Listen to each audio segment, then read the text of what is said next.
আগের ভিডিওটাতে তো তোমরা দেখলে আমরা মায়াপুর পৌঁছে গেছি। পৌঁছতে আমাদের এতটাই দেরি হয়ে গেছিল যে আমরা আগে কোনো দিকে না ঘুরে সোজা চলে গেছিলাম প্রসাদ নিতে।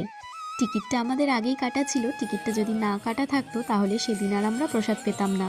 আমরা গদা ভবনের টিকিট কেটেছিলাম আর তাই সোজা আমরা গদা ভবনেই চলে এসেছিলাম।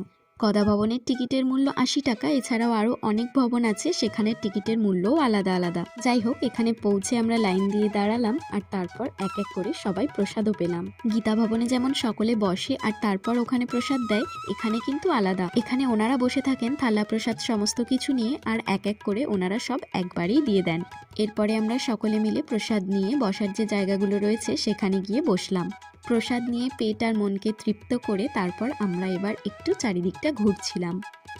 বেশ অনেকটা সময় ধরে আমরা চারিদিকটা ঘুরলাম আর তারপর সন্ধ্যের আগে আগে আমরা বাড়ি ফিরে এলাম।